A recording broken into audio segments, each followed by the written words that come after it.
Analysts will get a lot of attention for making bold calls.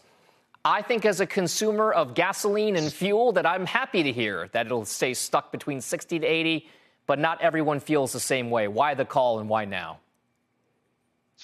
Well, look, Dom, every year around this time, we do a medium-term oil outlook review.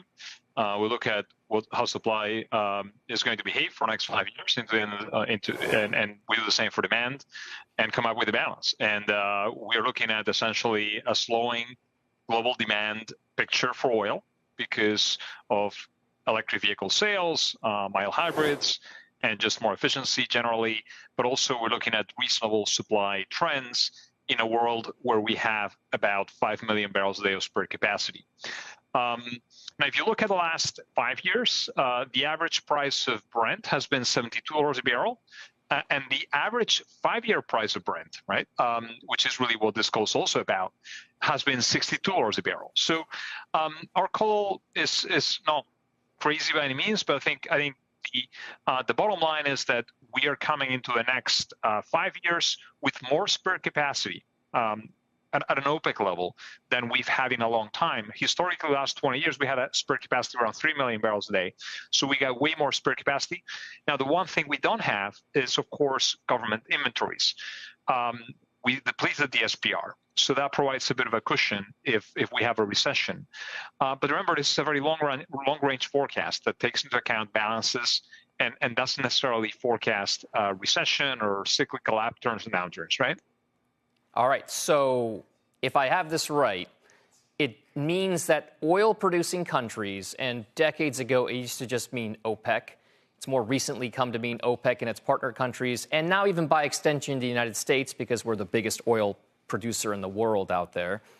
Yep. That does mean those oil-producing countries don't have a lot of power or influence anymore with regard to the bigger, longer-term range, right, of what's happening given that forecast.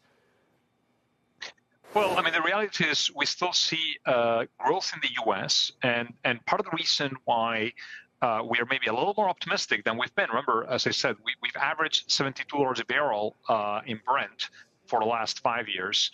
Part of it is really U.S. shale supply is slowing down finally.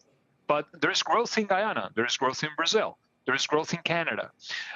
And demand itself is not going to be as strong as it may have been on a previous trend basis, given the decarbonization efforts that we're trying to go through. So I think those are the factors that ultimately prevent oil prices from spiking.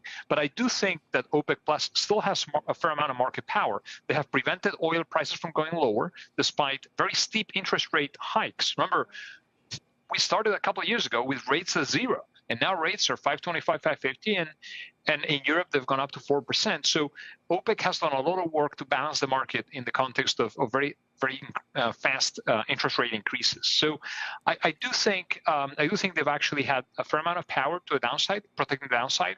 But then when it comes to higher prices, they hold the spare capacity. They could force somewhat higher prices, but they could risk also reigniting more investment into shale. So I think they have to balance that out. As you pointed out, the U.S. is the world's biggest producer of oil and gas today, both.